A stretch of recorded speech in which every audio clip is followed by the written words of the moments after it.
Hi hello ಎಲ್ಲರಿಗೂ Vaidya YouTube ಚಾನಲ್ಗೆ welcome to my YouTube channel. ಈ ವಿಡಿಯೋ ಬಂದು ನಮ್ಮ ಹಾಲು ಅಂದರೆ ನನ್ನ ಮನೆಯ ಹಾಲು ಉಗ್ಸಿದ ವಿಡಿಯೋ.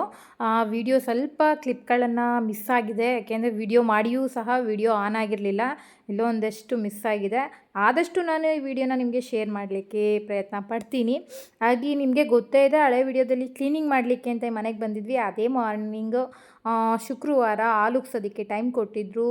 9ರಿಂದ 10ವರೆ ಟೈಮ್ ಇತ್ತು. ನಾವು ಬೆಳಗ್ಗೆ 5ವರೆಗೆ ಬಂದು ಪೂಜೆ ಗೀಜೆ ಎಲ್ಲ ನಾನು ಮಾಡಿಕೊಂಡೆ. ಮನೆಯಲ್ಲೇ ಎಲ್ಲ ರೆಡಿ ಮಾಡ್ಕೊಂಡು ಬಂದಿದ್ದೆ, ಅಲ್ಲಿಂದನೇ ಎಲ್ಲ ಪೂಜೆ ಸಾಮಾನೆಲ್ಲ ತೊಳ್ಕೊಂಡು ಬಂದಿದ್ದೆ. ಇಲ್ಲಿ ಬಂದು ಮಾಮೂಲಿ ನಿಮಗೆ ಗೊತ್ತೇ ಇದೆ, ಕಾಯಿ ಕೂರಿಸೋರ ಮನೆಯಲ್ಲಿ ಕಾಯಿ ಕೂರಿಸಿ ಪೂಜೆ ಮಾಡ್ತಾರೆ, ಕೆಲವ್ರ ಮನೆಗಳಲ್ಲಿ ವಿಗ್ರಹ ಪೂಜೆ ಮಾಡ್ತಾರೆ. ನಮ್ಮ ಮನೆಗಳಲ್ಲಿ ಎರಡೂ ಮಾಡ್ತೀನಿ. ನಾನು ಲಕ್ಷ್ಮೀ ವೆಂಕಟೇಶ್ವರ, ಪದ್ಮಾವತಿ ಈ ಥರ ಮೂರನ್ನು ಒಂದೇ ವಿಗ್ರಹನ ಇಟ್ಟಿದ್ದೀನಿ, ಅದನ್ನು ಕಳಸದ ಮುಂದೆ ಇಡ್ತೀನಿ. ಹಾಗೆ ಲಕ್ಷ್ಮೀ ದೇವಿ, ಆಂಜನೇಯ, ಗಣಪತಿ ಈ ಥರ ಎಲ್ಲ ಥರದ ದೇವರುಗಳು ವಿಗ್ರಹಗಳು ಇದೆ. ವಾರಕ್ಕೊಂದ್ಸಲನೋ ಇಲ್ಲ ತಿಂಗಳಿಗೊಂದ್ಸಲನೋ ಅಭಿಷೇಕ ಮಾಡಿ ನಾನು ಪೂಜೆನ ಮಾಡ್ತೀನಿ. ಇಲ್ಲ ಆಗಿಲ್ಲ ಅಂದಾಗ ಈ ರೀತಿ ಮಾಡ್ಕೊತೀನಿ. ಅದೇ ಕಾಯಿ ಮಾತ್ರ ನಾವು ತಿಂಗಳಿಗೆ ಒಂದು ಸಲ ಚೇಂಜ್ ಮಾಡ್ತೀವಿ. ನಮ್ಮ ಕಡೆ ಕಾಯಿ ಕೂರಿಸೋ ಪದ್ಧತಿ ಇದೆ, ಕೆಲವ್ರ ಕಡೆ ಕಾಯಿ ಕೂರಿಸಲ್ಲ, ಬರೀ ಕಳಸಕ್ಕೆ ಎಲೆ ಇಟ್ಟು ಹೂವು ಮುಡಿಸ್ತಾರೆ. ಕೆಲವರು ಅದನ್ನು ಮಾಡಲ್ಲ, ಅವರು ಮನೆಗೆ ಹೇಗೆ ಬಂದಿದೆಯೋ ಪದ್ಧತಿ ಆ ಥರ ಮಾಡ್ಕೋತಾರೆ. ನನಗೆ ಈ ರೀತಿ ಮಾಡಿ ನಮ್ಮ ಅತ್ತೆ ಮನೆ ಸೈಡು ನನಗೆ ಹೇಳ್ಕೊಟ್ರೋದು ಈ ಥರ ಇರೋದ್ರಿಂದ ನಾನು ಇದನ್ನು ಹವ್ಯಾಸ ಅಂತಲ್ಲ, ರೂಢಿನೇ ಆಗಿದೆ. ನಾನು ಪೂಜೆ ಎಲ್ಲನೂ ರೆಡಿ ಮಾಡಿಕೊಂಡೆ. ಬಂದ ತಕ್ಷಣ ಮನೆ ಒರೆಸಿ ಸ್ವಲ್ಪ ಎಲ್ಲ ಕ್ಲೀನ್ ಮಾಡಿ, ಮಗಳೆಲ್ಲ ಕ್ಲೀನ್ ಮಾಡಿಕೊಡ್ತಾಯಿದ್ಲು. ನಾನು ಬಂದ ತಕ್ಷಣ ದೇವ್ರ ಮನೆಯೆಲ್ಲ ಸ್ವಲ್ಪ ಡೆಕೋರೇಷನ್ ಮಾಡಿ, ದೇವ್ರ ಸಾಮಾನಿಗೆಲ್ಲ ಸ್ವಲ್ಪ ಬೊಟ್ಟಿಟ್ಟು, ಹಾಗೆ ಹೊಸ್ಲಿಗೆ ನಿಮಗೆ ಗೊತ್ತೇ ಇದೆ, ಹೂವು ಮುಡಿಸ್ಲಿಲ್ಲ ಅಂತಂದರೆ ಹಾಲು ಉಗ್ಸಿರೋ ಮನೆ ಹೇಗೆ ಕಳೆ ಕಾಣುತ್ತೆ ಅಲ್ವಾ. ಹಾಗಾಗಿ ನಾನು ಹೂವನ್ನ ಮುಡಿಸಿ, ಇನ್ನೊಂದು ಮಿಸ್ ಆಗಿಬಿಟ್ಟಿತ್ತು, ತೋರಣ ಮಿಸ್ ಆಗಿಬಿಟ್ಟಿತ್ತು. ನಮ್ಮ ಮನೆಯವ್ರು ತರ್ತೀನಿ ಅಂತ ಹೋಗಿದ್ರು. ತೋರಣ ಅಂದರೆ ಏನು ಅಂದ್ಕೊಂಡ್ರಿ, ಮಾವಿನ ಸೊಪ್ಪಿಲ್ಲ ಅಂದರೆ ಯಾವ ಹಬ್ಬ ಆಗಲಿ, ಯಾವ ಹಾಲು ಉಗ್ಸಿದ ದಿನ ಆಗಲಿ ಪೂರ್ಣ ಆಗಲ್ಲ ಅನ್ನೋದು ನನ್ನ ಒಂದು ಅನಿಸಿಕೆ. ಹಾಗಾಗಿ ನಮ್ಮ ಮನೆಯವ್ರು ತರಕ್ಕೆ ಹೋಗಿದ್ರು. ಅವ್ರು ತರೋ ಅಷ್ಟರಲ್ಲಿ ಟೈಮ್ ಇನ್ನೂ ತುಂಬ ಇತ್ತು, ಯಾಕೆಂದರೆ ಆಗ ತಾನೇ ನಾನು ಇವೆಲ್ಲ ರೆಡಿ ಮಾಡ್ಕೊಂಡಾಗ 7:30 ಆ್ಯಂಡ್ ಸಮಥಿಂಗ್ 8 ಇರ್ಬೋದೇನೋ. ಹಾಗೆ ಎಲ್ಲ ರೆಡಿ ಮಾಡಿಕೊಂಡೆ. ನಿಜ ಹೇಳ, ಮಗಳು ತುಂಬ ಹೆಲ್ಪ್ ಮಾಡಿದ್ಲು. ಅದಕ್ಕೆ ಹೇಳೋದು, ಮನೇಲೊಬ್ಬರು ಹೆಣ್ಮಗು ಇರಬೇಕು ಅನ್ನೋದು. ತಾಯಿಗೆ ತುಂಬ ಹೆಲ್ಪ್ ಆಗುತ್ತೆ. ನನ್ನ ಪಾಡಿಗೆ ನಾನು ಇದು ಮಾಡಿಕೊಂಡ್ರೆ ಎಲ್ಲ ಕೆಲಸ ಮುಗಿಸಿ ಲಾಸ್ಟಲ್ಲಿ ನಾನು ಹೊಸ್ಲನ್ನ ಪೆಂಡಿಂಗ್ ಇಟ್ಟಿದ್ದೆ. ಹಾಗೆ ಹೊಸ್ಲು ರೆಡಿ ಮಾಡ್ಕೊಂಬಿಟ್ರೆ ದೀಪ ಹಚ್ಬೋದಲ್ಲ ಅಂತ ಎಲ್ಲ ಬೇಗ ಫಿನಿಷ್ ಮಾಡಿ, ಆ್ಯಂಡ್ ನೆಕ್ಸ್ಟ್ ಬಂದು ಸ್ವಲ್ಪ ಗ್ಯಾಸ್ಗೂ ಸ್ವಲ್ಪ ಇದು ಮಾಡಬೇಕಾಗಿತ್ತು.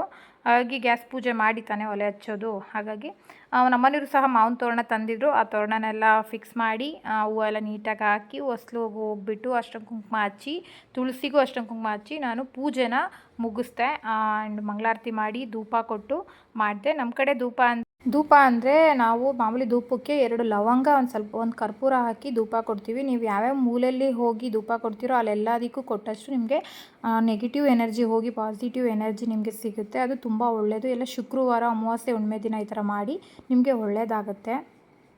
ಹಾಗೆ ನೆಕ್ಸ್ಟ್ ಧೂಪ ಎಲ್ಲ ಆದಮೇಲೆ ಸ್ವಲ್ಪ ಗ್ಯಾಸಿಗೆ ಸಹ ಪೂಜೆ ಮಾಡಬೇಕಿತ್ತು. ರಂಗೋಲಿ ಹಾಕಿ, ಹೂವು ಹಾಕಿ, 2 ಗಂಧದ ಕಡ್ಡಿ ಬೆಳಗ್ಗೆ ಪೂಜೆ ಮುಗಿಸ್ದೆ. ಇನ್ನೇನು ಹಾಲು ಇಡಬೇಕು. ಎಲ್ಲ ಆಯಿತು.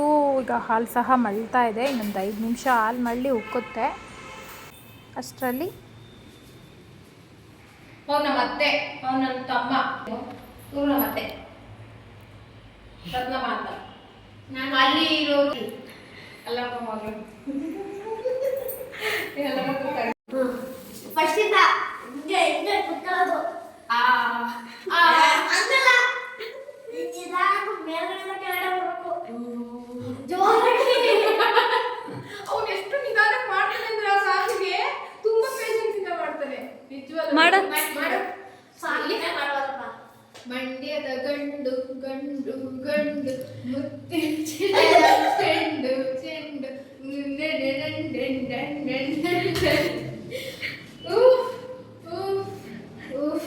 ನಿಜ ಬೇಡವಾದ ಕಿತ್ತಿ ಬಂತು.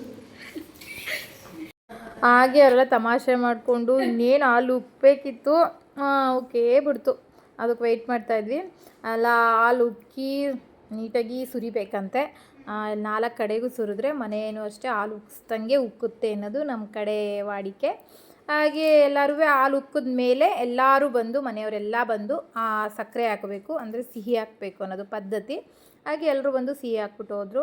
ನಾನು ಜಾಸ್ತಿ ಜನಕ್ಕೆ ಈಗಲೂ ಹೇಳ್ತೇನೆ, ಹೇಳಿಲ್ಲ ಯಾರಿಗೂ. ನನ್ನ ಚಿಕ್ಕಮ್ಮ ಹಾಗೂ ನಮ್ಮ ಅಕ್ಕಂದಿರೋ ಫ್ರೆಂಡ್ಗಷ್ಟೇ ಹೇಳಿದ್ದು. ಹಾಗೆ ಎಲ್ರಿಗೂ ಬಾದಾಮಿ ಹಾಲು ಮಾಡೋಣ ಅಂತ ಪಾತ್ರೆಗೆ ಒಂಚೂರು ಬಾದಾಮಿ ಹಾಲು, ಸಕ್ಕರೆ ಹಾಕ್ಕೊಂಡು ತೊಗೊಂಡು ಹೋಗೋಣ ಅನ್ನೋ ಅಷ್ಟರಲ್ಲಿ ನಮ್ಮ ಮನೆಯವರು ಹೋಟ್ಲಿಂದ ಆಲ್ರೆಡಿ ಹಸು ತಡಿಯೋಕ್ಕಾಗ್ದೇ ತಿಂಡಿ ತಂದಿದ್ರು. ನನ್ನ ಮಗಳು ಅಂತ ಇದ್ಲು, ಸೆಲ್ಫು ಎಟಕ್ಸಲ್ಲ ಮಮ್ಮಿ ನಮಗೆ ತುಂಬ ಉದ್ದ ಇದೆ ಅಂತ. ನಾನು ಆಲ್ಮೋಸ್ಟ್ ಕುಳ್ಳಿ, ಅದರಲ್ಲೂ ಸಹ ಸೆಲ್ಫ್ ಬೇರೆ ನನಗಿಂತ ಸ್ವಲ್ಪ ಹೈಟ್ ಇದೆ, ಮಿಕ್ಸ್ ಮಾಡಲಿಕ್ಕೆ ಏನಾರು ತುಂಬ ಕಷ್ಟ ಆಗುತ್ತೆ. ಓಕೆ ಹೆಂಗೋ ಮೇಂಟೈನ್ ಮಾಡೋಣ ಅಂದ್ಬಿಟ್ಟು ಹಾಲಿಗೆ ಬಾದಾಮಿ ಹಾಲನ್ನು ಮಿಕ್ಸ್ ಮಾಡಿ, ಕೆಲವರು ಕಾಫಿ ಕೇಳಿದ್ರು, ಕೆಲವರು ಬಾದಾಮಿ ಹಾಲು ಕೇಳಿದ್ರು. ಆಲ್ಮೋಸ್ಟ್ ಇವತ್ತು ಹಾಲು ಕುಡಿಬೇಕು ಅಂತ ಎಲ್ರಿಗೂ ಕಾಫಿ ಬದಲು ಬಾದಾಮಿ ಹಾಲನ್ನೇ ಕೊಟ್ಟೆ. ಆಲ್ರೆಡಿ ಒಂದು ರೌಂಡು ತಿಂಡಿ ತಿಂತಾಯಿದ್ರು ನನ್ನ ಬಿಟ್ಬಿಟ್ಟು, ತಿನ್ನಲಿ ಅಂದ್ಬಿಟ್ಟು ಸುಮ್ಮನಾದೆ. ಏಕೆಂದರೆ ಈ ಕೆಲಸ ಮುಗಿಸ್ಕೊಂಡು ಸಹ ನಾವು ಮಗಳು ಸ್ಕೂಲ್ ಹತ್ರ ಹೋಗಬೇಕು. ನೋಡಿ ಎಲ್ಲರೂ ನೀಟಾಗಿ ಆಲ್ರೆಡಿ ತಿಂಡಿ ಓಪನ್ ಮಾಡ್ತಾಯಿದ್ರು, ಅದರಲ್ಲಿ ನಮ್ಮ ಅತ್ತೆನ ಮಾತ್ರ ಆಗಿತ್ತು. ನಂದೆ ಫಸ್ಟು ತಿಂಡಿ ತಿನ್ನೋ ಬದಲು ಫಸ್ಟ್ ಹಾಲು ಕುಡೀರಿ, ಆಮೇಲೆ ತಿಂಡಿ ತಿನ್ನಿ ಅಂದ್ಬಿಟ್ಟು ಎಲ್ರಿಗೂ ಒಂದು ರೌಂಡು ಹಾಲು ಕೊಟ್ಕೊಂಡು ಬಂದೆ. ಹಾಗೆ ನನಗೂ ಸಹ ತುಂಬ ಹೊಟ್ಟೆ ಹಸ್ತಿತ್ತು. ಈಗ ಬೆಳಿಗ್ಗೆ ಬೇಗನೆ ಎದ್ದುಬಿಟ್ರೆ ಖಾಲಿ ಹೊಟ್ಟೆಯಲ್ಲಿ ಒಂದು ಸ್ವಲ್ಪ ಎಲ್ಲರೂ ಅಂದರೆ ನಾವು ತಿನ್ನಬೇಕಂತ ಅನಿಸ್ತಾ ಇರುತ್ತಲ್ವ. ಹಾಗಾಗಿ ನಾನು ಸಹ ಅಡುಗೆ ಮನೆಗೆ ಹೋಗಿ ಹಾಲು ತೊಗೊಬಂದು ಕುಡಿಯೋಣ ಅಂತ ಕೂತ್ಕೊಂಡೆ. ಅಷ್ಟರಲ್ಲಿ ನಾನು ತಿಂಡಿ ತಿಂದೆ. ನನ್ನ ಮಗಳು ಸಹ ನಾನು ತಿನ್ನಿಸ್ತೀನಿ ಅಂತ ಇಬ್ಬರು ಆಟ ಆಡಿಸಿ ನನಗೆ ಊಟ ಮಾಡಿಸಿದ್ರು. ನೆಕ್ಸ್ಟು ನಾವು ಪಾಪು ಸ್ಕೂಲ್ ಹತ್ರ ಒಂದು ಫಂಕ್ಷನ್ ಇದೆ ನಮ್ಮ ಒಂದು ಕಲಾಮಂದಿರದಲ್ಲಿ. ಅವಳದು ಒಂದು ಡ್ಯಾನ್ಸ್ ಹೇಳಿದ್ನಲ್ಲ, ಡ್ಯಾನ್ಸು ಆ್ಯಂಡ್ ಸ್ಪೀಚ್ ಇದೆ ಅವಳಿಗೆ, ವೆಲ್ಕಮ್ ಸ್ಪೀಚ್ನ ಅವಳೇ ಮಾಡ್ತಾಯಿದ್ದಾಳೆ. ಅದೇ ಅದು ಇಂಗ್ಲೀಷಲ್ಲಿದೆ, ಬೇಡ ನಾನು ಅದಕ್ಕೆ ಹಾಕಕ್ಕೆ ಹೋಗಲ್ಲ, ಇನ್ನೊಂದು ಕಾಪಿ ರೈಟ್ ಆಗುತ್ತೆ, ಅದರಲ್ಲಿ ಸಾಂಗ್ ಸಹ ಇದೆ. ಹಾಗಾಗಿ ನೋಡಿ ಹೇಗಿರುತ್ತೆ. ಅಲ್ಲಿಂದ ನಾವು ಕಲಾಮಂದಿರಕ್ಕೆ ಬಂದ್ವಿ. ಆಲ್ರೆಡಿ ನಾನು ಹೋಗುವಾಗ ಜಸ್ಟು ಟೀಚರ್ಸ್ಗಳು ವಂದನಾತ್ಮಕ ಒಂದು ಸಾಂಗ್ನ ಮಾಡ್ತಾಯಿದ್ರು, ಸ್ಟಾರ್ಟಿಂಗ್ ಸಾಂಗ್ನ, ಒಂದು ವೆಲ್ಕಮ್ ಸ್ಪೀಚಲ್ಲಿ ವೆಲ್ಕಮ್ ಸಾಂಗ್ನ ಎಲ್ಲರಿಗೂ ಮಾಡ್ತಾರೆ. ಅಷ್ಟು ಜನ ಏನು ಬಂದಿರಲಿಲ್ಲ, ಒಂದಷ್ಟು ಪೇರೆಂಟ್ಸ್ಗಳು ಬಂದಿದ್ದರು. ಆಮೇಲೆ ತುಂಬ ಜನಗಳು ಸೇರಿದ್ದು.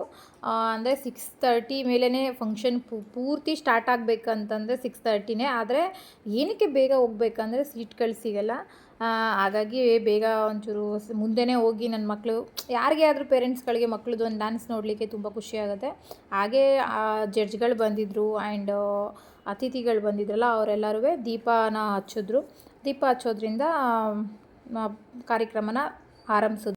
ಹಾಗೆ ನನ್ನ ಮಗಳು ಈ ಒಂದು ಫಂಕ್ಷನಲ್ಲಿ ಡ್ಯಾನ್ಸ್ ಅಲ್ಲದೇ ವೋಟ್ ಆಫ್ ಥ್ಯಾಂಕ್ಸ್ ಅನ್ನೋ ಒಂದು ಕಾರ್ಯಕ್ರಮನ ಅವಳೇ ನೆರವೇರಿಸ್ಕೊಡ್ತಿದ್ದಾಳೆ. ಅಂದರೆ ಜಡ್ಜ್ಗಳಿಗೆ ಬರ್ತಾರೆ, ಜಡ್ಜ್ಗಳಿಗೆ ಮಾಮೂಲಿ ನಮ್ಮ ಒಂದು ಥ್ಯಾಂಕ್ಸ್ಗಳನ್ನ ಹೇಳೋದು, ಅದ್ರ ಮುಖಾಂತರ ಅವಳು ಸಹ ಸ್ಪೀಚ್ ಮಾಡ್ತಾಯಿದ್ದಾಳೆ. ಅದು ಒಂದು ಖುಷಿ ಇದೆ. ಏಕೆಂದರೆ ನನಗಂತೂ ಸ್ಟೇಜ್ ಫಿಯರ್ ತುಂಬ ಇರೋದ್ರಿಂದ ಅದು ಆಗಲ್ಲ. ಹಾಗೆ ಅವರ ಟೀಮ್ ಗೆಲ್ತು. ಅವ್ರ ಟೀಮ್ ಬಂದು ಹೆಸರು ವೀನಸ್ ಟೀಮು, ಅದು ನಮ್ಮ ಮಗಳ ಟೀಮೇನೆ.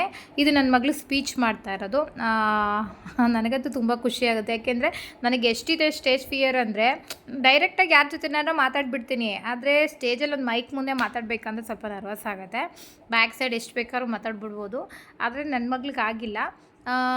ನಿಜ ಹೇಳಬೇಕಂದ್ರೆ ನಾವು ಮಾಡೋಕ್ಕಾಗದೇ ಇರೋದನ್ನು ನನ್ನ ಮಕ್ಕಳು ಮಾಡ್ತಾರೆ ಅನ್ನೋದು ಹೇಳ್ತಾ ಇರ್ತಾರೆ ಯಾರೋ. ಹಿಂಗೆ ಅಂದರೆ ಕೆಲವೊಬ್ರು ಹೇಳ್ತಾರೆ, ನಾನು ಜಾಸ್ತಿ ಓದಿಲ್ಲ, ಹಾಗೆ ನನಗೇನಂದರೆ ನನ್ನ ಮಕ್ಕಳಲ್ಲಿ ನಾನು ಅದು ನೋಡಬೇಕು, ನನ್ನ ಮಕ್ಕಳು ಓದಬೇಕು, ನನ್ನ ಮಕ್ಕಳನ್ನ ಎಲ್ಲರೂ ಗುರುತಿಸ್ಬೇಕು ಅನ್ನೋದು ಎಲ್ಲ ತಂದೆ ತಾಯಿಗಳಲ್ಲೂ ಇರುತ್ತೆ. ಅದರಲ್ಲೂ ನನಗೂ ಆಸೆ ಇದೆ, ತುಂಬ ಇದೆ. ಯಾಕೆಂದರೆ ನಾನು ಏನೋ ಒಂದು ಅಚೀವ್ಮೆಂಟ್ ಮಾಡಬೇಕು ಅಂತ ಇದ್ದೆ, ಆ ಅಚೀವ್ಮೆಂಟ್ ಮಾಡಲಿಕ್ಕೆ ನನ್ನ ಕೈಲಿ ಆಗಲಿಲ್ಲ. ಆ ಒಂದು ಪ್ರಯತ್ನದಲ್ಲಿ ನಾವು ಸೋತ್ವಿ. ಆದರೆ ನಮ್ಮ ಮಕ್ಕಳನ್ನ ಅದರಲ್ಲಿ ಸೋಲಿಸಬಾರ್ದು ಅನ್ನೋ ಒಂದು ಉದ್ದೇಶವಾಗಿ ಈ ಒಂದು ಇದನ್ನು ಇಟ್ಕೊಂಡಿದ್ದೀನಿ. ಇವ್ರು ಬಂದು ಕನ್ನಡದಲ್ಲಿ ಸ್ಪೀಚ್ ಮಾಡ್ತಾಯಿದ್ದಾರೆ. ಅಂದರೆ ಕನ್ನಡದಲ್ಲಿ ನಿರ್ವಹಣೆ ಮಾಡ್ತಾ ಇದ್ದಾರೆ, ನಿರೂಪಕಿ ಆಗಿಬಿಟ್ಟಿದ್ದಾರೆ ಲಿಖಿತಾ ಅವರು. ನಮ್ಮ ಲಿಖಿತಾ ಅವರ ನಿರೂಪಣೆ ನೋಡಿದ್ರೆ ತುಂಬ ಖುಷಿಯಾಗುತ್ತೆ. ಇಂಗ್ಲೀಷ್ ಅಲ್ಲ, ಕನ್ನಡ ಸ್ಪೀಚಿಂಗ್. ಈಗ ನನ್ನ ಮಗಳ ಡ್ಯಾನ್ಸ್ ಬರುತ್ತೆ. ಇದು ಬಂದು ನನ್ನ ಮಗಳ ಡ್ಯಾನ್ಸ್. ಸಾರಿ, ನಾನು ಯಾವುದು ಸಾಂಗ್ಗಳು ಕೊಟ್ಟಿಲ್ಲ, ಎಲ್ಲ ಕಾಪಿರೈಟ್ ಆಗುತ್ತೆ. ಎಲ್ಲ ಶಾರ್ಟ್ ಆ್ಯಂಡ್ ಸ್ವೀಟಾಗಿ ಎಡಿಟ್ ಮಾಡಿ ಬಿಟ್ಟಿದ್ದೀನಿ.